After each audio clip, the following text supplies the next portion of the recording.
तिकडे लातूर शहरात शिवराज मोटेगावकर यांच्या 5 मजली आलिशान बंगल्याची सध्या मोठी चर्चा आहे। या बंगल्याचे अनेक फोटो आणि व्हिडिओ सोशल मीडियात व्हायरल झाल्याचे पाहायला मिळतात। यानंतर मोटेगावकर यांनी एवढी संपत्ती इतक्या कमी काळात कशी उभी केली आणि या संपत्तीतून हा बंगला कसा उभारला याबद्दल विविध चर्चांना उधाण आलंय।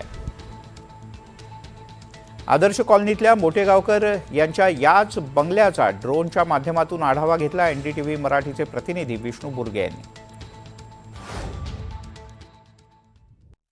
आरसीसी क्लासचा संचालक शिवराज मोटेगावकर याला अटक झाल्यानंतर लातूरमधील त्याच्या प्रॉपर्टीची चर्चा राज्यभरात गाजते। आता मी तुम्हाला दाखवणार आहे आदर्श कॉलनीमध्ये त्यानं सुरू केलेलं घराचं हे बांधकाम आहे।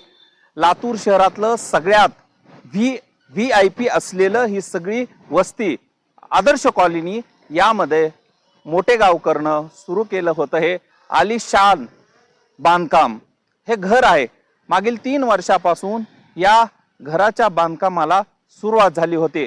शिवराज मोटेगावकरनं याच ठिकाणी आपलं प्रस्थ सुरू केलं आणि मग त्याच्याकडे आलेल्या पैशातून त्यानं अनेक संपत्त्या खरेदी केल्या। 1, 2, 3 एवढ्या नाही तर त्यानं लातूरमध्ये निघालेली प्रत्येक संपत्ती त्यामध्ये तो आपण संपत्ती घेणार असल्याचं सांगत त्या ठिकाणी जायचं आणि अशातूनच हे घर मी तुम्हाला दाखवतोय। या घराची सुरुवात 3 वर्षापूर्वी करण्यात आलेली होती। हे घर या ठिकाणी आता बांधून पूर्ण होईल अशी सगळी परिस्थिती आहे। आलिशान महलासारखा हा घर त्यानं या ठिकाणी बांधल्याचं पाहायला मिळतंय।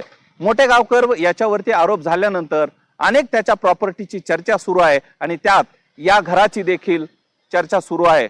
आलिशान महल या ठिकाणी बांधण्यात आलेला होता, मात्र आता तो तुरुंगामध्ये जे आहे ते त्याची चौकशी सुरू आहे आणि त्याला बेड्या ठोकण्यात आलेल्या आहेत।